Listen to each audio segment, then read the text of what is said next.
School day, children have the opportunity to eat even if their families can't afford it. The National School Lunch Program feeds kids across the country. But if you live here in Ohio, it'll be hard to find some really important information. Local 12's MEGHAN MONGILLO explains now in our spotlight on child poverty. Oh, here they come. It's lunchtime at Three Rivers School District in Cleves. The menu is chosen very carefully. Come get some corn dogs. The USDA, or United States Department of Agriculture, mandates the choices each district makes. We can only do so many starchy vegetables, and then we have to make sure that we have green vegetables and we have tomatoes and various things throughout the year. So it's very specific, and that gets audited by the state. Tim Wagner, the Director of Food Services for Three Rivers, says the state also oversees the federal program that allows children of families in poverty to receive free and reduced lunch and breakfast. At Three Rivers, that's about 31% of students. School districts use that number to apply for things like federal grants, but depending on what state you live in, finding the exact percentage is tricky. It doesn't appear on any of our documents of any kind. Nor can you access a list anywhere in Three Rivers at all. Superintendent Craig HOCKENBERRY says it's the same for every other Ohio school district.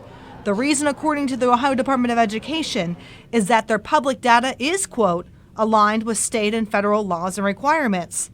Here's how to track down that percentage in the Buckeye State. You have to go to the webpage of the Ohio Department of Education, then click on a link for a spreadsheet and scroll through all 3,653 individual schools to find the one you're looking for. In comparison, the state of Kentucky lists it clearly on each district's school report card. It's all about being open with the community, according to Bridget Bloom Ramsey, the director of the Pritchard Committee for Academic Excellence. So this is a product, I think, of that citizen commitment to understanding how different groups of students are being served by our system and a commitment to serve them better. The former Kentucky Department of Education Commissioner Wayne Lewis agrees, saying it's an important indicator of how much academic lift is needed. It's important that even on the face of the Kentucky school report card, when you're looking at a school and a school's performance, that you can see that this is a school where the majority of kids come from low-income backgrounds versus this is a school or a district where the majority of kids come from more affluent backgrounds.